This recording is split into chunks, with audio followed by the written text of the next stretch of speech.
Hello, আসসালামু আলাইকুম। আশা করি সবাই ভালো আছেন। সো আজকে আমি এশিয়া ইন্স্যুরেন্সের ফান্ডামেন্টাল এবং টেকনিক্যাল অ্যানালাইসিস নিয়ে কথা বলবো। সো আমি এখানে এশিয়া ইন্স্যুরেন্সের অ্যাকচুয়ালি চার্ট শো করার চেষ্টা করতেছি। আপনারা দেখতে পাচ্ছেন যে এশিয়া ইন্স্যুরেন্সটা গত 23শে জুন 2020-এ এটার প্রাইস ছিল 16 টাকা 90 পয়সা। সেখান থেকে খুব অল্প সময়ের ভিতরে এই ইন্স্যুরেন্সটা বেড়ে এটা মোটামুটি 138 টাকা 39 টাকা পৌঁছে যায় খুব কম সময়ের ভিতরে। এই সময় ইন্স্যুরেন্স সেক্টর একটা ভালো গেম হয়েছে আর কি। ওকে, তারপরে থেকে শেয়ারটার প্রাইস কমতে থাকে। কন্টিনিউয়াসলি প্রাইস কমার দিকে চলে যায়। যদিও মাঝখানে আরেকবার একটু আপ ট্রেন্ডে যাওয়ার চেষ্টা করেছে, বাট পরবর্তীতে প্রাইস কমে এটা এখন বর্তমানে 37 টাকা 20 পয়সায় আছে। 30শে ডিসেম্বর 2021 এটার প্রাইস ছিল 127 টাকা। সেখান থেকে টানা প্রাইস কমতে থাকে এবং 2022 থেকে 15ই সেপ্টেম্বর 2022 থেকে মার্কেটটা সাইডওয়ে মার্কেটে ছিল এবং এটা এই 49 টাকা থেকে 57 টাকা বা 60 টাকার ভিতরে ওঠানামা করে। বাট জানুয়ারি থেকে বা লাস্ট ডিসেম্বর থেকে শেয়ারটা আসলে ডাউন ট্রেন্ডে চলে আসে এবং শেয়ারটা বর্তমানে 37 টাকা 20 পয়সায় মার্কেটের লাস্ট ক্লোজিং প্রাইস।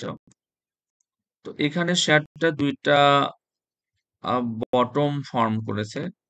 প্রথম বটম হচ্ছে যে আপনার 27 টাকা 50 পয়সা, আর সেকেন্ড বটমটা হচ্ছে এখানে 29 টাকা বা 30 টাকা 30 টাকা 10 পয়সা। তো এইখান থেকে আপনার শেয়ারটা আবার আপ ট্রেন্ডে চলে আসছে। ভলিউমও আগের থেকে একটু বেশি মনে হচ্ছে। সো দেখেন, এদিকে শেয়ারটা আসলে ভলিউম বলতে গেলে ছিলই না। কিন্তু এইখানে থেকে শেয়ারটা মোটামুটি একটা ভলিউম পাচ্ছে এবং প্রাইসটা আপ ট্রেন্ডেও যাওয়ার চেষ্টা করতেছে। একটু ড্র করে দেখাতে পারি আপনাদেরকে। দেখেন এখান থেকে প্রাইসটা আপ ট্রেন্ডে। সো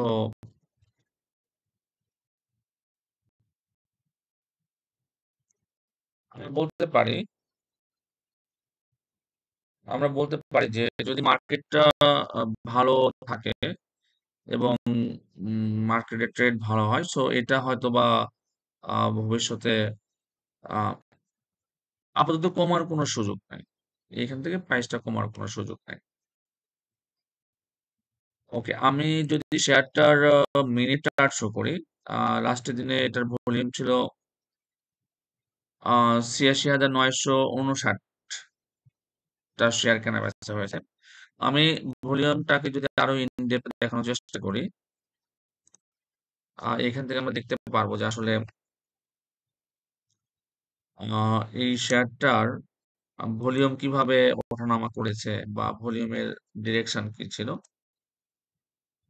আমি ভলিউমে যাওয়ার চেষ্টা করতেছি। এই যে দেখেন এশিয়া ইন্স্যুরেন্স, এটা লাস্টের দিনের চার্ট, ভলিউম চার্ট। আমরা আসলে যখন এরকম কোনো বিগ ভলিউম ধরেন, যেটা শেয়ারটা সারাদিনে হয়তো 10,000 15,000 ট্রেড হতো, কিন্তু যখন একটা ট্রেড এটা 12,000 ভলিউম চলে যায়, ইট মিন সামথিং সামথিং হয়তো কোনো বড় ইনভেস্টর এটাকে টার্গেট করেছে বা শেয়ারটা তার ভালো লেগেছে এরকম। এখানে দেখেন একবারে 10,000 শেয়ার কিনেছে এবং শেয়ারটার প্রাইস একটু বেড়েছে। তো এটা ছিল হচ্ছে যে মিনিট ভলিউম চার্ট। তো মিনিট ভলিউম চার্ট থেকে যখন আমরা একটা শেয়ারের নর্মাল ভলিউম থেকে যখন বেশি ভলিউম দেখতে পারি, লার্জ ট্রেড বলি যেটাকে আমরা, তাহলে সেটা আসলে হয়তো পজিটিভ কিছু ইন্ডিকেট করে। শেয়ারটার ম্যানেজমেন্ট দেখেন, ইউসুফ আব্দুল্লাহ হারুন, উনি চেয়ারম্যান। উনি খুব সুপরিচিত, উনি ভালো ব্যাংকার এবং বিজনেস সেক্টরে খুবই সুপরিচিত পার্সন। মোহাম্মদ জাহাঙ্গীর আলম, ইনি জিপিএইচ গ্রুপের অ্যাকচুয়ালি চেয়ারম্যান বা জিপিএইচ গ্রুপের প্রধান। এবং এখানে দেখতেছি আহ, ফারজানা আফরোজ, মোহাম্মদ মোস্তফা হায়দার, ওনারা অ্যাকচুয়ালি টিকে গ্রুপের।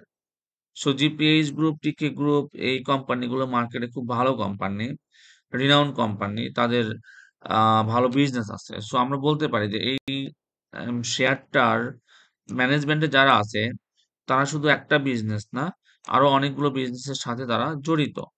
সো ওভারঅল যেটা বলা যায় যে Asia Insurance, in terms of market trend, in terms of price fluctuation, এটা আসলে 2019 বা 18 দিকে একটা নির্দিষ্ট প্রাইস ছিল 17 টাকা বা 18 টাকা ছিল। তারপরে প্রাইস অনেক বাড়ে 140 টাকা পর্যন্ত ওঠে এবং এখন কমে 37 টাকায় চলতেছে। মার্কেট প্রাইস 37 টাকা চলতেছে। সো যদি মার্কেট ভালো থাকে এবং আম এবং এভরিথিং গোস পজিটিভ, তাহলে হয়তো আগামীতে আমরা এই শেয়ারটা থেকে ভালো কিছু আশা করতে পারি।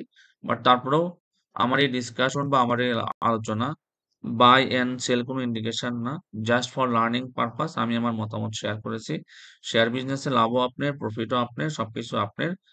বাট আমি যা কিছু ইনফরমেশন শেয়ার করলাম যেটা হয়তো আপনার অ্যানালাইসিস পারপাসে কাজে লাগবে। বাট কখনো এটাকে বাই অ্যান্ড সেল ইন্ডিকেশন হিসাবে অবশ্যই নেবেন না। ধন্যবাদ সবাইকে। আবারও কথা হবে অন্য কোনো ভিডিওতে। আমি রেগুলার এরকম কিছু, কিছু শেয়ারের অ্যানালাইসিস ফান্ডামেন্টাল অ্যানালাইসিস দেওয়ার চেষ্টা করব। সো আমার সাথেই থাকেন এবং কোনো কোশ্চেন থাকলে, কোনো স্টক সম্পর্কে জানতে চাইলে কমেন্ট বক্সে কমেন্ট করেন। আমি অবশ্যই আপনাদের um in terms of fundamental analysis, in terms of technical analysis আপনাদের কোশ্চেনের আমি রেসপন্স করার চেষ্টা করব ইনশাআল্লাহ। ধন্যবাদ সবাইকে।